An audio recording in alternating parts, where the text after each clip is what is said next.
Alright, so it seems that we might be getting Sonic Frontiers gameplay sooner than I'd initially thought. I mean, I was thinking it was going to be around the E3 period, but if this is true, we might be seeing gameplay earlier, maybe even in March, because the way things are going, game journalists are already letting it slip that they know people that have played the game. So we're going to get into why I'm saying this and what this means for the game in terms of like the quality and what we can expect. But if you haven't subscribed already, please make sure to subscribe. I am trying to hit 60,000 subscribers, and I was just at the bar with Azuka and we made a bit of a very heated bet, okay? He said he thought I wasn't gonna be able to hit 70,000 subscribers before Sonic Frontiers came out, and I said that I would. And then he said, okay, fine. If you don't hit 70,000 subscribers before Sonic Frontiers comes out, I'm going to make Wisp Vitamins a real product for everyone to buy, and I'm gonna ship it with everything that we sell, including Sonic Frontiers. So we can't have that happen. Okay, come on guys, like don't let Azuka win. Okay, we gotta hit that 70k.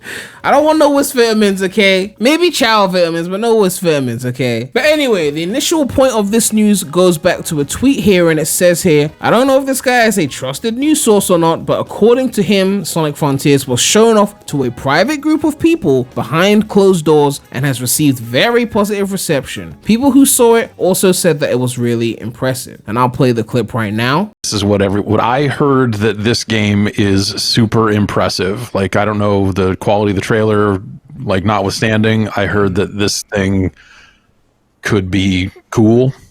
The thing we're about to see. Yes, the thing we're about to see, which is more than I would say. I don't buy it. I don't buy it. All right, because I'm looking at the title, and everything you're saying doesn't make sense.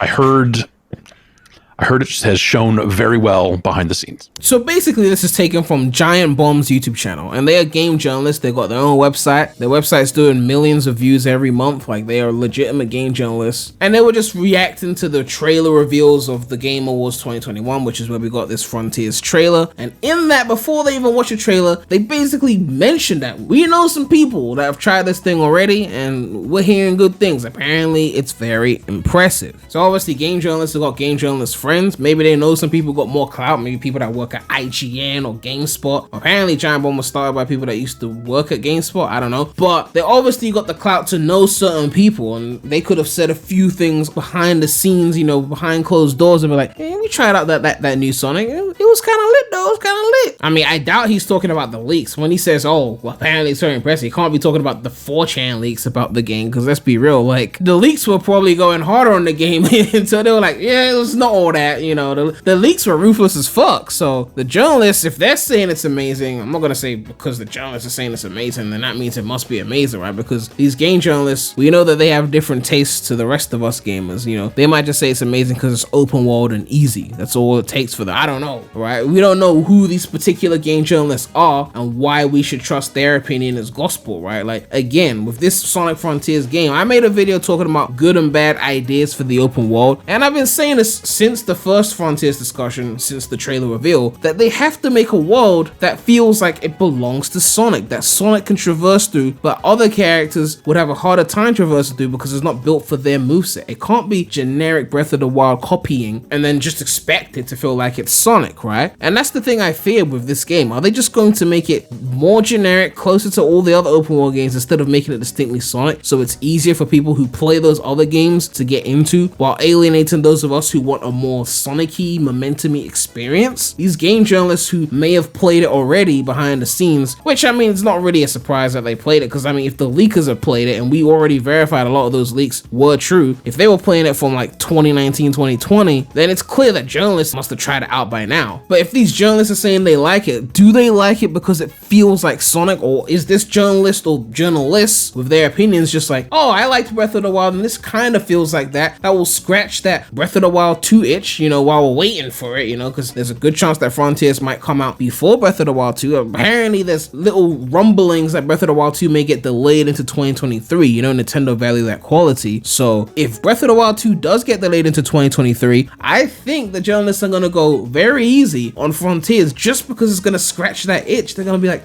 man, I want Breath of the Wild 2, but it's not here yet, and Frontiers is kind of similar to that, and maybe it's not too Sonic-y that they're alienated because they met the biggest Sonic fans in the first place, so they're like, I guess I'll play this. It's actually kind of decent. You know, it's not Breath of the Wild levels, but maybe it's to them a solid 7. You know, it's not like the 9s and 10s of Breath of the Wild, but enough to be considered good, right? It's kind of like Sonic Colors, which was made to appease like Nintendo fans and younger people as well. And to this day, is some of the Mario fans who also occasionally play Sonic's favorite Sonic game. But given the games that came before Colors, it wasn't really made to appease the people that liked those games, like the 2000s era games. They just said kind of, we're doing something new and fuck if you give a fuck. We could end up having a situation where Frontiers does well critically, but it's not received well amongst the hardcore Sonic fans for straying too far away from Sonic's roots. I mean, they're already straying pretty far by doing the open world thing, which hasn't really been attempted in, well, ever. I mean, Adventure 1 is the closest we got, taking the train to the Mystic Ruins, or taking the fucking, I don't even want to say the boat, it was like a little paddle thing to the air carrier, but nonetheless, we will only know until we get gameplay. I mean, the tech demo they showed did not give me hope that it was going to be distinctly very Sonic. You know, is it going to be another situation like Lost World where the game itself is actually alright, but as a Sonic game it just fails? Are they really going to do enough to keep us invested as hardcore fans? Personally, I'm not too bothered about the critic scores because I want something that I will like. You know, if they went the route where it felt more distinctly Sonic and the game journalists felt alienated and maybe didn't give it the most generous of scores, but I liked it, I don't give a fuck what they think at that point. You know what I mean? Like,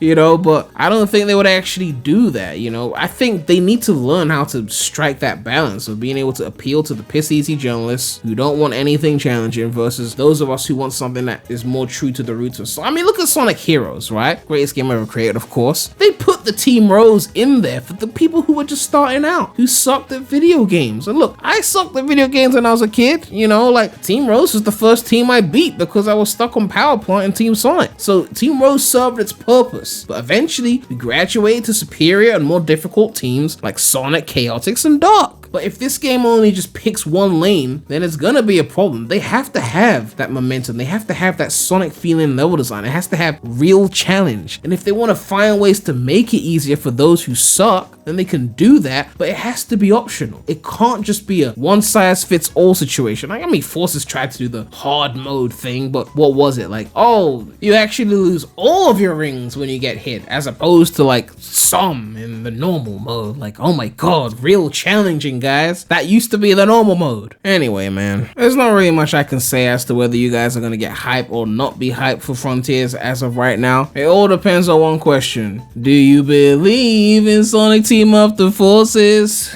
Because I really don't think they're competent. No, I'm joking. I'm joking, guys. Come on. Frontiers will be great, right? It'll be great, right? They're not incompetent. Come on, right? They just made Lost.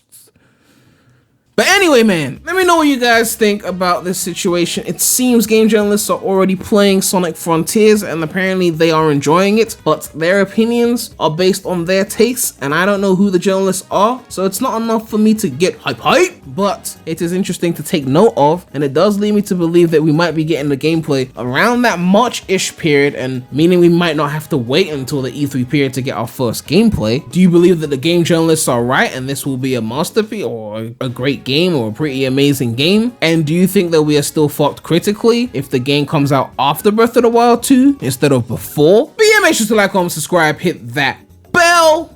Make sure to check out the non-Sonic channel. The link will be in the description.